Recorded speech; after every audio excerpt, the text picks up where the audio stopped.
Assalamualaikum warahmatullahi wabarakatuh. Waalaikumsalam warahmatullahi wabarakatuh. Ustadz, saya punya warung bakmi ayam. Dari hasil hari ini dipakai belanja, uang makan karyawan, dan sisanya untuk membayar gaji karyawan. Cara menghitung zakatnya seperti apa, Ustadz? Jazakumullah khairan katsiran. Ya, ada dua cara untuk zakat perdagangan. Ada dua cara. Cara yang pertama, boleh dari modal. Ibu jualan bakmi untuk operasional, untuk gaji, untuk modal bahan baku, ya. Nah, digabung semua. Modalnya berapa per hari itu? Misalnya per hari itu modalnya 2 juta. Keluarkan zakat perdagangan dari 2 juta dari modal. Manu'iddu lil bai'. Nah, itu cara pertama. Cara kedua, bisa jadi bisnis yang ibu jalani itu, ya, keuntungannya tidak besar juga. Seperti ibu punya minimarket, itu kan per itemnya kecil. Dari kopi itu kecil, ya, sebenarnya. Dari air mineral itu kecil. Nah, kalau Anda keluarkan dari modal, ya, maka sudah bisa dipastikan keuntungannya juga belum tentu cukup untuk zakat.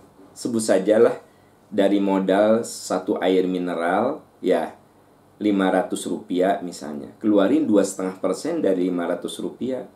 Padahal untungnya saja cuma 2%. Nah, jadi ada bisnis-bisnis yang sebenarnya keuntungannya sangat kecil, tetapi dihitung volume, kan gitu.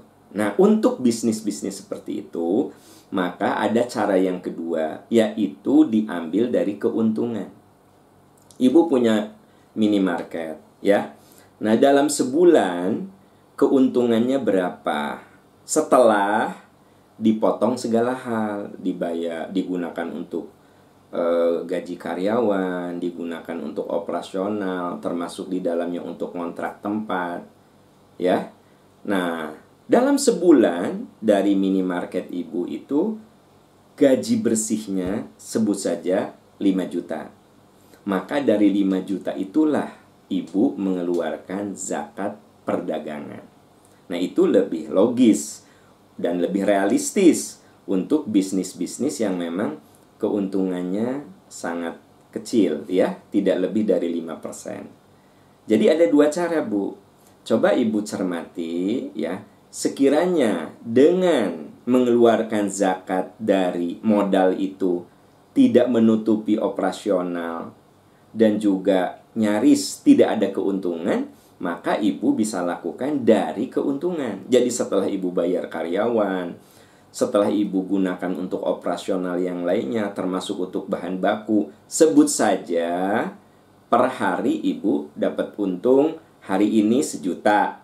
Keluarin 2,5% dari 1 juta. Besoknya ketika closing pembukuan, alhamdulillah 3 juta. Keluarkan 2,5% dari 3 juta. Setelah ibu bayar-bayar semuanya. Paham apakah tiap hari? Terserah. Mau per minggu boleh, mau per bulan boleh, mau per tahun boleh. Kenapa? Ya, yang penting Anda mengeluarkan zakat 2,5% dari keuntungan bersih. Ada yang, saya mau per tahun. Jadi yang bulan Januari catat keuntungannya segini. Sampai sekarang bulan Juni catat. Nanti misalnya di akhir tahun, di Desember dikumulatifkan.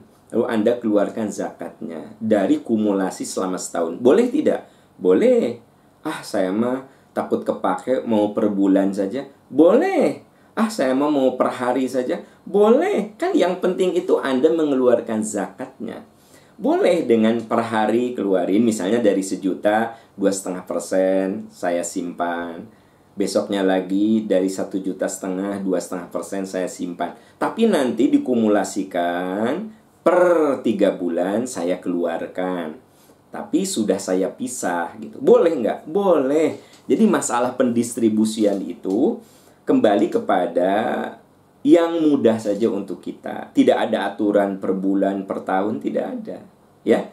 Nah, itu Ibu cara mengeluarkan zakat perdagangan. Jadi ada dua, bisa dari modal, bisa dari keuntungan, tergantung jenis bisnis yang Anda jalani. Ada bisnis yang keuntungannya sampai 40%. Nah, kalau bisnis seperti ini keuntungannya sampai 40%, sebut saja itu keuntungan kotor setelah digunakan untuk karyawan segala macam, keuntungannya itu misalnya sampai 20%.